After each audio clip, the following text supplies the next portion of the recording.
नमस्कार, मैं जितेंद्र चतुर्वेदी।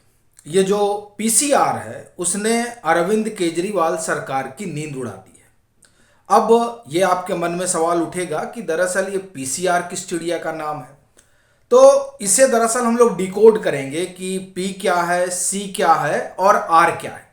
लेकिन उससे पहले दो तीन जो घटनाएं दिल्ली में चल रही हैं उसे जान लेते हैं। और वह इसलिए चूंकि वो भी आम आदमी पार्टी से प्रत्यक्ष और अप्रत्यक्ष रूप से जुड़ी हुई है। एक तो यही कि बंगला वगैरह जो खाली करने का नोटिस गया है राहुल गांधी को, उसके बाद से दिल्ली का राजनीतिक तापमान बढ़ गया है। और उस तापमान के बढ़ाने में आम आदमी पार्टी जिस तरह से कांग्रेस के संग खड़ी हो चली है वह भी कौतूहल पैदा कर रहा है। और यह भी कि जब राघव चड्ढा काला कपड़ा पहने हुए कहते हैं कि हम लोकतंत्र बचाने के लिए निकले हैं, तो यह सवाल खड़ा होता है कि लोकतंत्र बचाने निकले हैं या ये जिस पी सी और आर को भी मैं आगे डिकोड करूंगा उसने आम आदमी पार्टी की धड़कन बढ़ा दी है। इसलिए वो अब लोकतंत्र का नाम लेकर अपने ऊपर भी जो दाग वाग लग रहे हैं उसे किसी तरह से झाड़ने पोछने की कवायद चल रही है क्या, ये तो एक सवाल है ही है।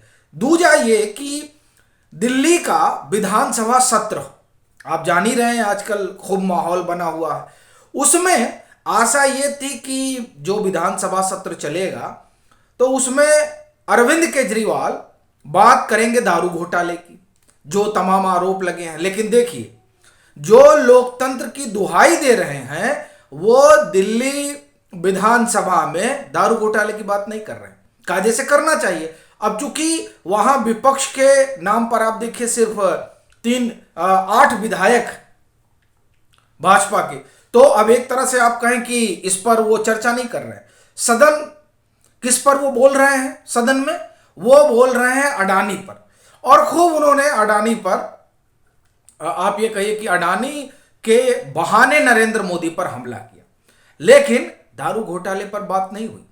अब उसमें जो कुछ नई बातें निकल कर आ रही हैं दरअसल उसी पर आपसे चर्चा करेंगे हम। और उसमें ये जो पीसीआर है पहले उसे मैं आपको डिकोड करके बताता हूं।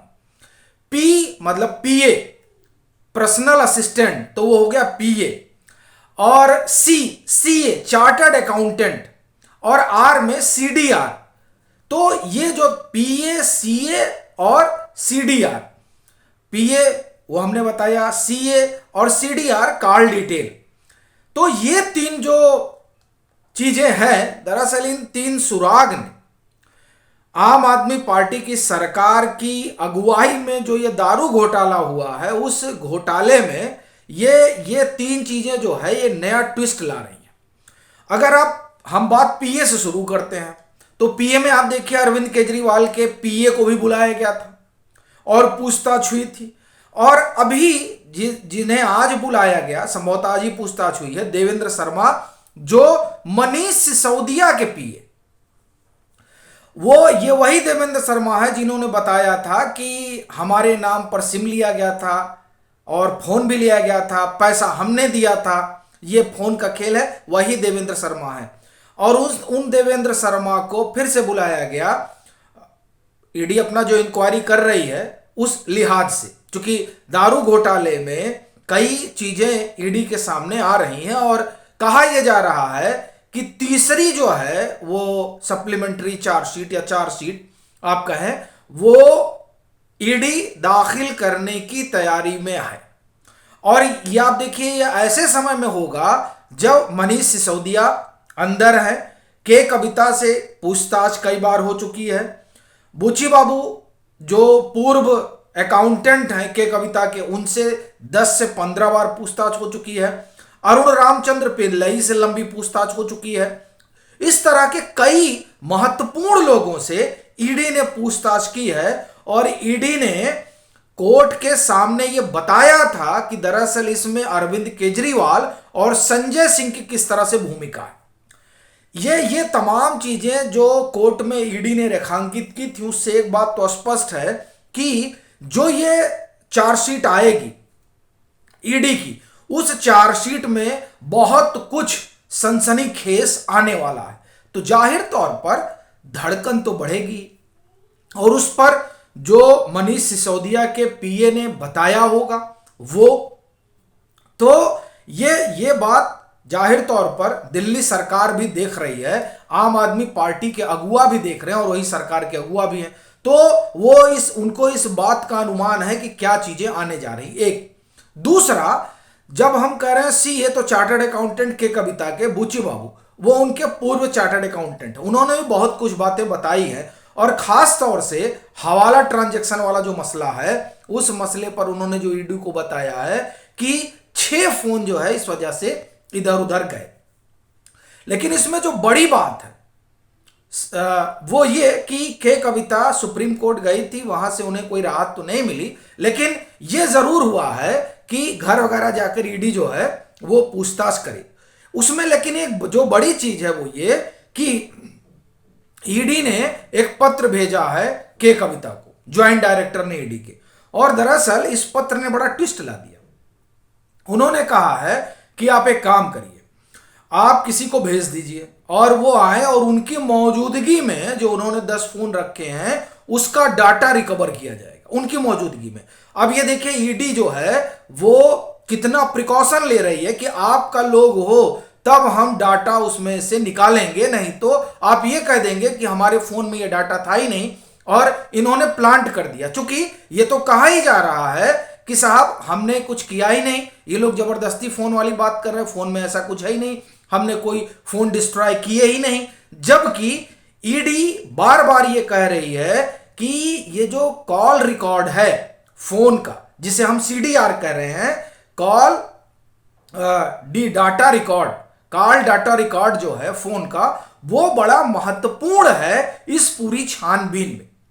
और इसी मंच पर हमने ये आपको बताया भी था कि ईडी ने बाकायदे बताया कि दरअसल ये जो फोन का लोकेशन है तो जाहिर तौर पर डिटेल से निकलता है, तो उसके जरिए भी कई तार जुड़ते हैं। तो अब आप देखिए कि ये जो कॉल डाटा है रिकॉर्ड, ये खासा महत्वपूर्ण है और इसलिए ईडी की अपनी ये कोशिश है कि जब इसको रिस्टोर, इसे निकाला जाए तो कम से कम के कविता का कोई रिप्रेजेंटेटिव रहे, ताकि ये बात ना हो कि नहीं साहब इन्होंने मैनिपुलेट कर दिया।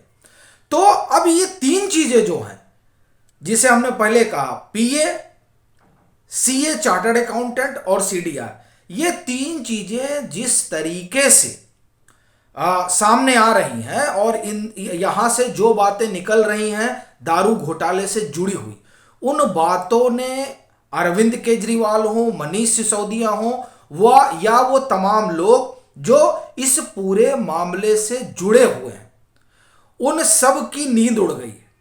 और सबसे बड़ी चीज है कि अरविंद केजरीवाल तो अगुआ है और ईडी जो है जो वो चार्जशीट अभी पीछे भी जो सप्लीमेंट्री चार्जशीट थी उसमें बहुत कुछ चीजें निकल कर आई और अब ये बात धीरे धीरे आगे बढ़ रही है। और पहले वो चार्जशीट में रही पूरी कहानी और अब ईडी ने कोर्ट में भी इस बात को बताया। तो इस तरह से अगर आप देखें तो जो तमाम दस्तावेज वगैरह निकल रहे हैं ईडी के हवाले से, मैं ये बात बता रहा हूं, वो स्वाभाविक तौर पर आम आदमी पार्टी सरकार की मुश्किलें बढ़ा रहे हैं और वो दरअसल जो मुश्किलें हैं वो उनके ईमानदारी पर बट्टा लगा देंगी। तो इसलिए ऐसा मालूम पड़ रहा है कि अरविंद केजरीवाल प्रधानमंत्री पर खूब हमला कर रहे हैं और आप देखिए कि पिछले 1 हफ्ते से उनके हमले बड़े तीखे होते जा रहे हैं और यह हम कहें कि हो गए हैं। तो ये पिछले 1-1.5 हफ्ते से ही बड़ी तेजी से घटनाक्रम बदला है और अब तमाम चीजें निकल कर सामने आ रही है। जैसे आप देखिए ईडी ने तो नाम ही ले लिया कोर्ट में, अरविंद केजरीवाल और संजय सिंह। तो ये लोग अब समझ गए हैं कि दरअसल आगे क्या होने जा रहा है। तो इसलिए एक भूमिका बनाई जा रही है कि साहब हमने जो है, हम बड़े हमलावर थे, इस वजह से हमें परेशान कर दिया गया, हमें बंद कर दिया गया। जैसे अभी राहुल गांधी हो या कांग्रेस हो, तो ये कह रही कि चूंकि अडानी बोल रहे थे इसलिए इनकी सदस्यता चली गई, यही तो कहा जा रहा है और यही नैरेटिव बनाया जा रहा है कि ये बोलने ना पाए, इसीलिए ये हुआ कि इनको लोकसभा से बाहर कर दिया जाए।